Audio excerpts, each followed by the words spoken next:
Hello toppers, welcome back to our family. Class 12 semester 4 এর ইতিহাসের most important প্রশ্ন নিয়ে আমরা আজ আলোচনা করব।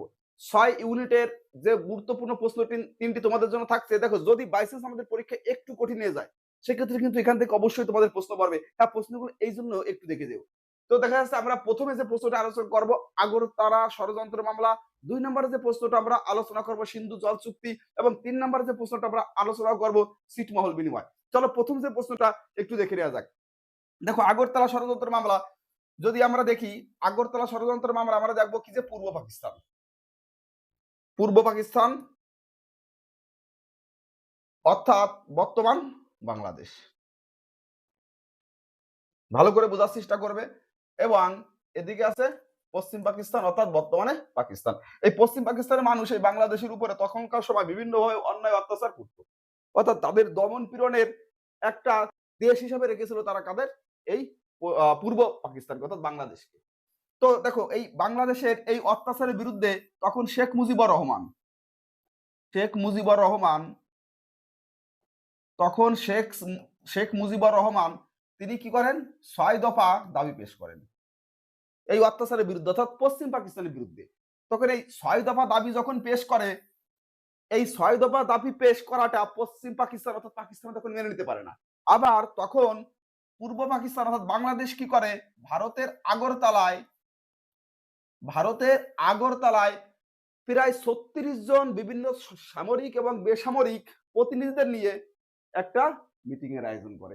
এই মিটিংটা যখনই করে তখনই পূর্ব পাকিস্তান পশ্চিম পাকিস্তান ভাবে অর্থাৎ পাকিস্তান ভাবে তারা বোধহয় স্বাধীনতার জন্য ভারতের কাছে সাহায্যের জন্য গিয়েছে। এবং এই যে যখন তারা এটা ভাবলো যে ভারতের আগরতলায় তারা পাকিস্তানকে ভাগ করার জন্য অর্থাৎ স্বাধীন বাংলাদেশ রাষ্ট্র তৈরি করার জন্য তারা এখানে বসে একটা কি করছে, একটা মিটিং করছে।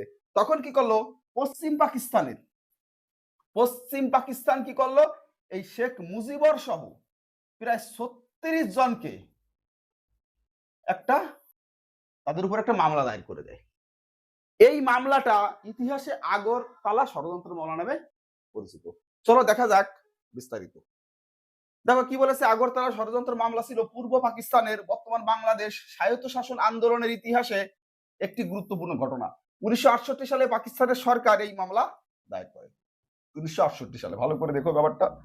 মামলার পটভূমি, পূর্ব পাকিস্তানের বাঙালিরা দীর্ঘদিন ধরে রাজনৈতিক, অর্থনৈতিক, সাংস্কৃতিক বৈষম্যের শিকার হচ্ছিল। আমি কি বলেছিলাম, পূর্ব পাকিস্তানের মানুষের উপরে বিভিন্নভাবে কি করেছিল পশ্চিম পাকিস্তানের মানুষ, এর বৈষম্য শিকার হচ্ছিল তারা, পূর্ব পাকিস্তানের মানুষ।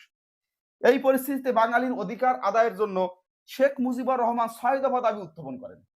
অর্থাৎ বাংলাদেশের অধিকার, বাঙালির অধিকার যাতে তারা কি করতে পারে, আদায় করতে পারে, সেই জন্য 6 দফা দাবি পেশ করেন। এতে পাকিস্তান সরকার আশঙ্কা করে যে পূর্ব পাকিস্তান স্বাধীনতার পথে এগোচ্ছে এবং তারা মনে মনে ভয় পায় যে তারা এক হচ্ছে এবং স্বাধীন বাংলাদেশ হিসাবে তারা একটা নতুন দেশ চায়। এই ভয় পেয়ে যায় কারা, পাকিস্তানরা। চলো তখন মামলা সূচনা দেখো। 1968 সালে পাকিস্তান সরকার অভিযোগ তোলে যে শেখ মুজিবুর রহমান সহ কয়েকজন সামরিক ও বেসামরিক কর্মকর্তা ভারতের আগরতলা শহরে গোপন বৈঠক করে পাকিস্তান ভেঙে স্বাধীন রাষ্ট্র গঠনের ষড়যন্ত্র করছেন। কি বলেছে, কয়েকজন সামরিক কর্মকর্তা ভারতের আগরতলা শহরে কি করে, দেখো এখানে কি বলেছে, 1968 সালের পাকিস্তান সরকার অভিযোগ মানে কি, এর কোনো ভিত্তি নেই, তাদের মন গড়া কথাও হতে পারে। সেই অভিযোগের ভিত্তিতে অর্থাৎ কি করে, তারা মনে করছে যে বাংলাদেশ ভারতের সাহায্য নিয়ে অর্থাৎ তৎকালীন সময়ের পাকিস্তানটাকে কি করতে চাচ্ছে, বিভক্ত করতে চাচ্ছে। দেখো এই অভিযোগের ভিত্তিতে মোট 35 জনের বিরুদ্ধে মামলা দায়ের করা হয়, যা আগরতলা ষড়যন্ত্র মামলা নামে পরিচিত। বুঝতে পারলে ব্যাপারটা, সহজ হিসাব। কলকাতার আগরতলায় পশ্চিম পাকিস্তান মনে করেছিল তাদের বিরুদ্ধে অর্থাৎ পাকিস্তান ভাঙার শখ চলছে কোথায়, ভারতে। করছে কারা, বাংলাদেশ, তৎকালীন সময় পূর্ব পাকিস্তান। এই অভিযোগের ভিত্তিতে প্রায় 35 জনকে কি করা হয়, তাদের উপর মামলা দায়ের করা হয় এবং তাদের বন্দী করা হয়। এটাই তো ইতিহাসে আগরতলা ষড়যন্ত্র মামলা নামে পরিচিত। গণ আন্দোলনের মামলার পরিণতি দেখো কি হয়। মামলার বিরুদ্ধে পূর্ব পাকিস্তান ব্যাপক গণ আন্দোলন শুরু করে, পূর্ব পাকিস্তান বাংলাদেশ ব্যাপক আন্দোলন। যখন শেখ মুজিবুর রহমানকে গ্রেপ্তার করা হলো, আরো বাদবাকি আরো 34 জনকে যখন গ্রেপ্তার করা হলো, তার কি গণ আন্দোলন ব্যাপক হারে জনবল রাস্তায় নেমে পড়ে আন্দোলন শুরু করে। 1969 সালে গণ অভ্যুত্থান আন্দোলন তীব্র হয়ে ওঠে, তীব্র থেকে তীব্রতর হয়ে ওঠে, হাজার হাজার লাখ লাখ মানুষ আন্দোলনে যোগদান করে। জনচাপের মুখে পাকিস্তান সরকার মামলা প্রত্যাহার করতে বাধ্য হয়। আর যখনই এই চাপ সৃষ্টি করলো, তখন এই মামলা প্রত্যাহার করে নেয় কারা? পশ্চিম পাকিস্তান। 1969 সালে 22শে ফেব্রুয়ারি শেখ মুজিবুর রহমান মুক্তি পান এবং জনগণ তাকে বঙ্গবন্ধু উপাধিতে ভূষিত করে। একদম সহজ প্রশ্ন। একটা সন্দেহের উপরে 36 জনকে কারাগারে বন্দী করে দেয়, যার ফলস্বরূপ গণ আন্দোলন শুরু হয় এবং শেষ পর্যন্ত মামলা প্রত্যাহার হয় এবং শেখ মুজিবুর রহমানের মুক্তি হয়। চলো, কি আছে আমার ঐতিহাসিক গুরুত্ব? ঐতিহাসিক গুরুত্ব তো একদম সহজ, তুমি পারবে। তার মানে কি, বাংলাদেশ স্বাধীনতার দিকে আস্তে আস্তে কি হচ্ছে? অগ্রসর আসছে এবং ইনডাইরেক্টলি পশ্চিম পাকিস্তানের অত্যাচারের মাত্রা আরো বাড়াই দেবে, যার ফলস্বরূপ পরে বাংলাদেশের সাথে ভারতের কি হয়, অর্থাৎ পূর্ব পাকিস্তানের সাথে পশ্চিম পাকিস্তানের যুদ্ধ বাঁধে এবং ভারত তখন কি করে? পূর্ব পাকিস্তানকে স্বাধীন বাংলাদেশ দেয়। এই মামলায় পূর্ব পাকিস্তান স্বাধীনতা আন্দোলন তীব্র করে তোলে। দুই, বাঙালি জাতীয়তাবাদ আরো শক্তিশালী হয়, অর্থাৎ বাঙালিরা তৎকালীন পূর্ব পাকিস্তান বর্তমান বাংলাদেশ তাদের কিন্তু জাতীয়তাবাদ আরো শক্তিশালী হয়। তিন, শেখ মুজিবুর রহমান বাঙালির অবিসংবাদিত নেতা হিসাবে প্রতিষ্ঠিত হন। চার, এই ঘটনায় ধারাবাহিকতায় 1971 সালে বাংলাদেশের স্বাধীনতা অর্জিত হয়। আমরা সবাই জানি এটা। উপসংহার, আগরতলা ষড়যন্ত্র মামলা বাঙালির স্বাধীনতা সংগ্রামের এক গুরুত্বপূর্ণ মোড়, যা পরবর্তীকালে বাংলাদেশ স্বাধীনতার পথ প্রশস্ত করে।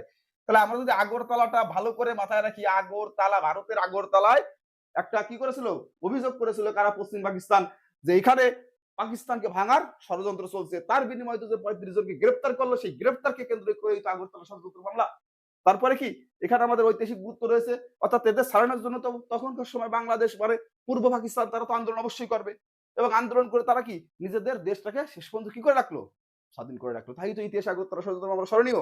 দেখো, প্রথম প্রশ্ন তো আমরা কমপ্লিট করলাম, এবার চলো আমরা দ্বিতীয় প্রশ্নটা দেখি। আবারও বলছি, যদি একটু প্রশ্ন এদিক ওদিক থেকে ঘুরিয়ে আসে তাহলে কিন্তু এই প্রশ্নটাই অবশ্যই আসবে। তাহলে দেখো, আমরা দেখবো এখানে কি সিন্ধু জল চুক্তি। দেখো, সিন্ধু জল চুক্তি তাহলে এটা কি একটা আন্তর্জাতিক চুক্তি, অর্থাৎ যখন 1947 সালে ভারতবর্ষ থেকে অর্থাৎ পাকিস্তান বিভক্ত হয়ে যায়, অর্থাৎ দেশভাগ হয়ে যায়, দেশভাগ হয়ে যাওয়ার পরে সিন্ধু জল চুক্তি অর্থাৎ সিন্ধুর জল ব্যবহারের উপরে ভিত্তি করে কি হয়? বিভিন্ন ধরনের সমস্যা সৃষ্টি হয়।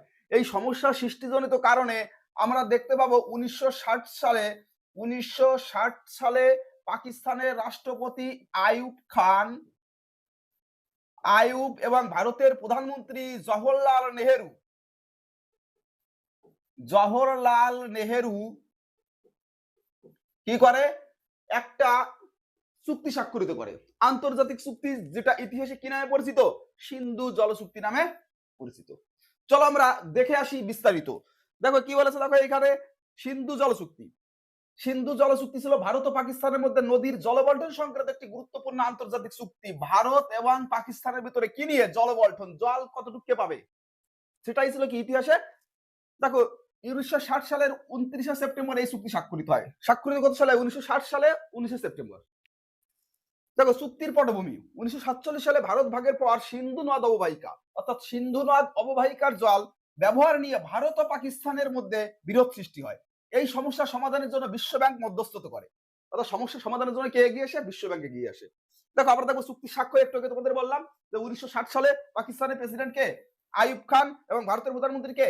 জওহরলাল নেহেরুর মধ্যে যে চুক্তি হয় সেটা ইতিহাসে কি নামে পরিচিত? সিন্ধু জল চুক্তি নামে পরিচিত। চলো দেখা যাক তারপরে কি আছে চুক্তির মূল শর্ত। দেখো, শর্ত কি ছিল? সিন্ধু অববাহিকা 6টি প্রধান নদীকে 2 ভাগে ভাগ করা হয়। নদী কয়টা? অববাহিকা কয়টা নদীর? 6টা। কয় ভাগে ভাগ করেছে? টোটাল 2 ভাগে ভাগ করেছে। পূর্ব দিকের 3টি নদী, তাহলে পূর্ব দিকে কয়টা আছে? 3টে, রাভি, বিয়াস এবং শতদ্রু ভারতের নিয়ন্ত্রণে দেওয়া হয়। তার মানে আমরা যদি এইভাবে পূর্ব পশ্চিমে ভাঙি, তাহলে পূর্ব দিকে যে নদীগুলো থাকবে, অর্থাৎ পূর্ব দিকে কোন দিকে? এদিকে। তাহলে এদিকে আছে কে? রাবি, বিয়াস এবং শতদ্রু, এইটা ভারতের নিয়ন্ত্রণ থাকবে। আর পশ্চিম দিকের 3টি নদী সিন্ধু, ঝিলম এবং সেনাব পাকিস্তানের নিয়ন্ত্রণ থাকবে। তাহলে একটু ভালো করে দেখে নাও, পূর্ব দিকের নদী থাকবে কার? ভারতের আন্ডারে, এবং পশ্চিমের নদী থাকবে কার? সিন্ধু, ঝিলম এবং সেনাব পাকিস্তানের নিয়ন্ত্রণে। দেখো, চুক্তির বাস্তবায়নে জল 2 দেশের প্রতিনিধিদের নিয়ে স্থায়ী কমিশন গঠন করা হয়। 2 দেশের স্থায়ী প্রতিনিধি নিয়ে কি হবে? একটা স্থায়ী কমিটি গঠন করে। তাহলে এই 3টে পয়েন্ট, এই 4টে পয়েন্ট মুখস্থ করতে তোমার কত সময় লাগবে? প্রথমে আমরা 2 ভাগে ভাগ করলাম।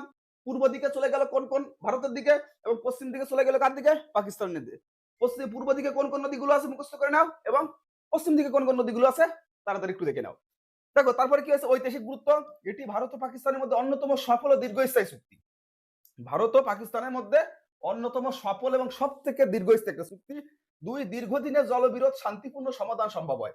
অর্থাৎ অনেক দিন ধরে 1947 থেকে 1960 এই দীর্ঘ সময় জল নিয়ে যে বিরোধ ছিল, সেই বিরোধের মোটামুটি একটা শান্তিপূর্ণ কি হয়, সমাধান হয়। দেখো দুই দেশের মধ্যে সহযোগিতায় এক গুরুত্বপূর্ণ দৃষ্টান্ত স্থাপিত হয়। অর্থাৎ দুই দেশের মধ্যে কি হয়, পরস্পর সহযোগিতা গুরুত্বপূর্ণ দৃষ্টান্ত স্থাপন করলো। উপসংহার কি, সিন্ধু জল চুক্তি দক্ষিণ এশিয়ার ইতিহাসে একটি গুরুত্বপূর্ণ কূটনৈতিক সাফল্য, যা জলবন্টন সমস্যার শান্তিপূর্ণ সমাধান উদাহরণ হিসেবে আজও গুরুত্বপূর্ণ। তাহলে কত সময় লাগবে তোমার এই প্রশ্নটা মুখস্থ করতে? তাড়াতাড়ি করে দেখে নাও। মেইন একটা কথা মাথায় রাখবে যে সিন্ধুকে কেন্দ্র করে অর্থাৎ আইয়ুব খান এবং জওহরলাল নেহরুর ভিতরে যে চুক্তি হয়েছিল সেটা ইতিহাসে কি নামে পরিচিত, সিন্ধু জল চুক্তি নামে পরিচিত। এবং যখন এটাকে সরাসরি দুটো ভাগে ভাগ করে দিল, পূর্ব ভাগ ভারতের জন্য, পশ্চিম পাকিস্তানের জন্য, তাহলে আমরা নামগুলো মনে রাখবো, ব্যাস দুই দেশের জন্যই কি হয়েছিল, এটা সুবিধা হয়েছিল, ব্যাস এটাই তো সিন্ধু জল চুক্তি। চলো এবার আমাদের লাস্ট প্রশ্ন থাকবে, যে প্রশ্নটার নাম কি, দেখো ভেরি ভেরি ইম্পর্টেন্ট তোমার জন্য, এটাও ছিটমহল বিনিময়। ছিটমহল বিনিময় আমরা ভালো করে জানি যে